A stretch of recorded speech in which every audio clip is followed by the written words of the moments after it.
Hello everyone, I am Leelam Chandrakar from zoology department. आज का हमारा टॉपिक है एंटमीबा हिस्टोलिटिका। इस वीडियो में हम पैरासिटिक प्रोटोजोआ के बारे में डिस्कस करेंगे। प्रोटोजोआ जो है वो यूनिसेल्युलर माइक्रोस्कोपिक ऑर्गेनिज्म है जिसकी कुछ स्पीसीज एंडोपैरासाइट के फॉर्म में पाई जाती हैं।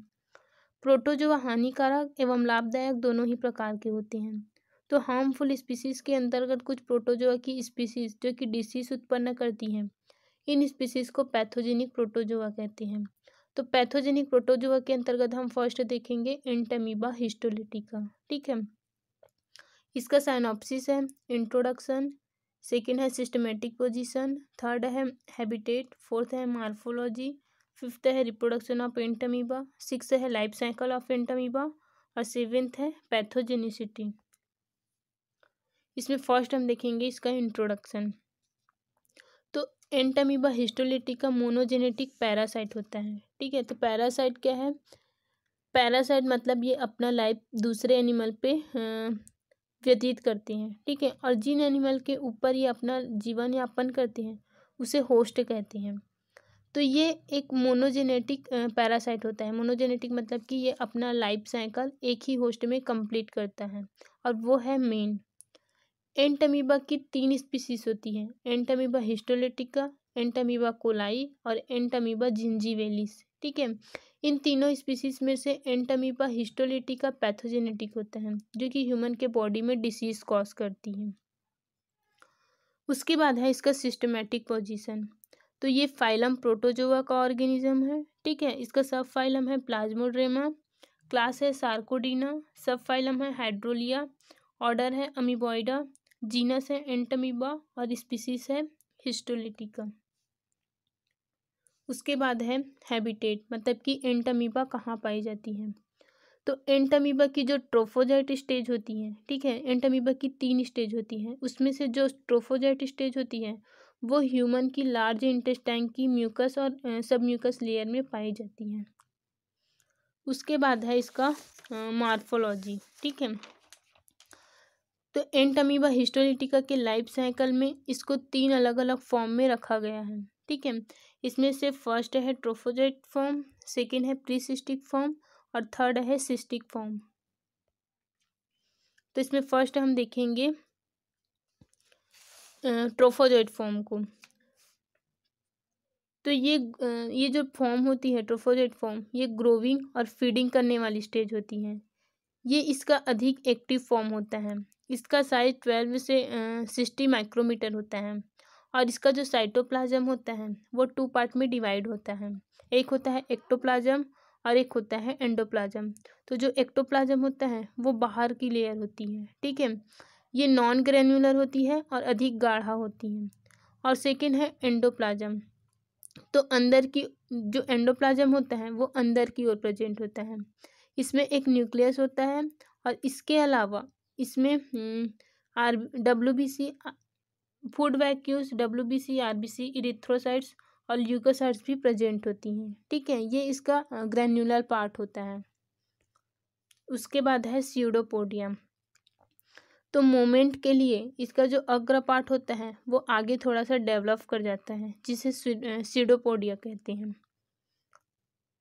उसके बाद है न्यूक्लियस। तो जो एंटमीबा हिस्टोलिटिका मतलब कि इसका जो ट्रोफोजाइट फॉर्म है उसका न्यूक्लियस स्फेरिकल शेप्ड का होता है। ठीक है, और ये 4 से 6 माइक्रोमीटर साइज के होते हैं। इसके बीच में एक छोटा सा बिंदु समान कैरियोसोम होता है जो कि चारों तरफ से हाइलोप्लाज्म के द्वारा घिरा हुआ रहता है। ठीक है, और न्यूक्लियस के चारों तरफ न्यूक्लियर मेम्ब्रेन होती है। तो अगर ट्रोफोजाइट का स्ट्रक्चर देखें तो इसका जो साइटोप्लाज्म है वो 2 पार्ट में डिवाइड होता है। फर्स्ट है इसमें एक्टोप्लाज्म और सेकेंड है एंडोप्लाज्म। ठीक है, तो जो एक्टोप्लाज्म है वो आउटर लेयर होती है। ठीक है, जो कि अधिक गाढ़ा और नॉन ग्रेन्युलर होता है, जबकि इसका जो एंडोप्लाज्म है वो अंदर की ओर रहती है। ठीक है, ये वाला जो पार्ट है उसको कहा जाता है एंडोप्लाज्म। ठीक है, इसमें एक न्यूक्लियस एंडोप्लाज्म में एक न्यूक्लियस प्रेजेंट होता है, इसके अलावा इसमें WBC, RBC और ल्यूकोसाइट्स भी प्रेजेंट होती हैं। ठीक है, उसके बाद इसके सेंटर में एक न्यूक्लियस प्रेजेंट होता है। न्यूक्लियस के बीच में एक छोटा सा बिंदु होता है जिसको कैरियोसोम कहते हैं। और ये जो कैरियोसोम है वो चारों तरफ से हाइलोप्लाज्म से घिरा होता है। ठीक है, जो न्यूक्लियस होता है उसके चारों ओर न्यूक्लियर मेम्ब्रेन होती है, और जो हाइलोप्लाज्म है और न्यूक्लियर मेम्ब्रेन है उसके बीच के स्थान को लीनियर नेटवर्क कहा जाता है।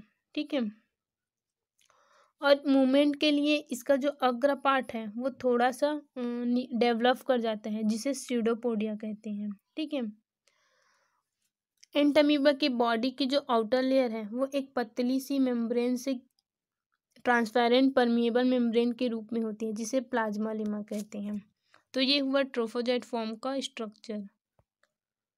उसके बाद सेकेंड है प्रीसिस्टिक स्टेज। तो ये आकार में छोटे, कुछ अंडाकार और चपटा होता है। ठीक है, ये 10 to 20 माइक्रोमीटर साइज के होते हैं। इसकी स्ट्रक्चर ट्रोफोजाइट के समान होता है, लेकिन ये नॉन फीडिंग और नॉन मूवेबल होती है, मतलब कि ना तो ये मूव करती है और ना ही फीड करती हैं। ठीक है, और ये ह्यूमन में डिसीज कॉज नहीं करती, ये केवल इंटेस्टाइन में अपना जीवन व्यतीत करती हैं। ठीक है, तो अगर इसकी स्ट्रक्चर देखें तो बॉडी की जो आउटर लेयर है, ठीक है, उसे कहा जाता है प्लाज्मालेमा, और बीच में इसका एक न्यूक्लियस होता है और स्यूडोपोडिया भी इसमें प्रेजेंट होता है। ठीक है, ये ट्रोफोजाइट के समान ही होता है, लेकिन ये नॉन मूवेबल होती है और नॉन फीडिंग होती है, मतलब ये फूड लेना बंद कर देता है। ठीक है, उसके बाद थर्ड है सिस्टिक फॉर्म।